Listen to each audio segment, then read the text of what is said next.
Diane Roberts. An initial group of around 100 civilians has been evacuated from the besieged Azovstal steel plant in the southern port city of Mariupol, Ukrainian President Volodymyr Zelensky says. Moscow says some civilians were handed over to the UN and the Red Cross. A UN humanitarian spokesperson told the Associated Press the evacuation from the plant was being done with the International Committee for the Red Cross and in coordination with Ukrainian and Russian officials. Up to 1,000 civilians and an estimated 2,000 Ukrainian fighters were believed to be hunkered down beneath the Soviet-era steel plant. Meanwhile, Ukraine says the Russian offensive is stalling on the eastern front as troops see heavy losses. AP correspondent Naomi Shannon reports. The General Staff of the Armed Forces of Ukraine said in a Facebook post that their army has managed to keep hold of the Sloboda and Donetsk regions in eastern Ukraine. Russian advances are slowing down as they tackle human and material losses. But losses are heavy on both sides. In occupied areas, Ukrainian intelligence officials say that Russian forces have destroyed medical infrastructure and are denying medical care to residents. And the Defense Ministry claims that Moscow has taken over medical centers in Kharkiv region to treat its own wounded troops. I'm Naomi Shannon.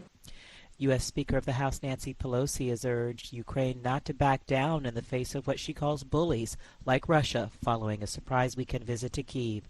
Pelosi pledged continued U.S. support for Ukraine when she met President Zelensky in Kyiv, revealing the unannounced visit the day after. The European Union will propose a phased-out ban on Russian oil imports as part of its fresh round of sanctions against Russia for its invasion of Ukraine. Several diplomats say the ban on oil was made possible after a policy U-turn by Germany. This is VOA News.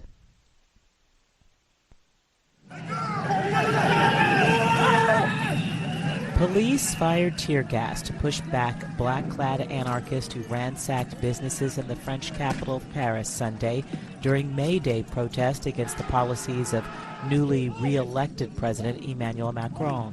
Thousands of people joined May Day marchers across France calling for salary increases and for Macron to drop his plan to raise the retirement age. Most were peaceful, but violence broke out in one part of Paris where windows were broken and garbage bins set on fire. Police said activists had even attacked firemen trying to put out fires. Police responded by firing tear gas. Several thousands of people marched across Lisbon in the traditional May Day celebration Sunday. The parade gathered protesters from all walks of life holding signs and chanting slogans against precarious work in favor of better wages and improved living conditions for all workers. It's organized by Portugal's main union. This was the first May Day without any COVID-19 restrictions since the beginning of the pandemic in 2020. Iraq on Sunday was yet again covered in a thick sheet of orange as it suffered the latest in a series of dust storms that have become increasingly common. Dozens were hospitalized with respiratory problems in the center and the west of the country. A thick layer of orange dust settled across streets and vehicles, seeping into people's homes in the capital, Baghdad.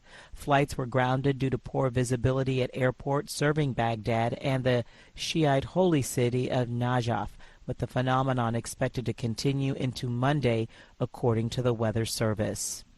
The family of musician Naomi Judd of the Judds says she has died of mental illness at the age of 76 near Nashville, Tennessee.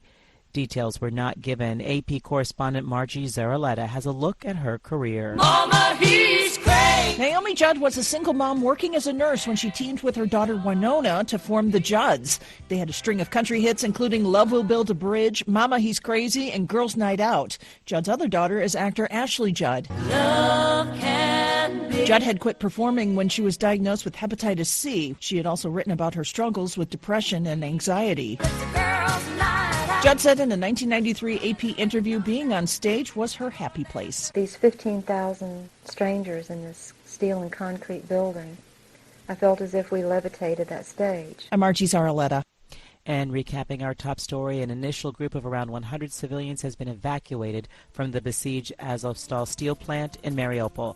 Via remote, I'm Diane Roberts, VOA News.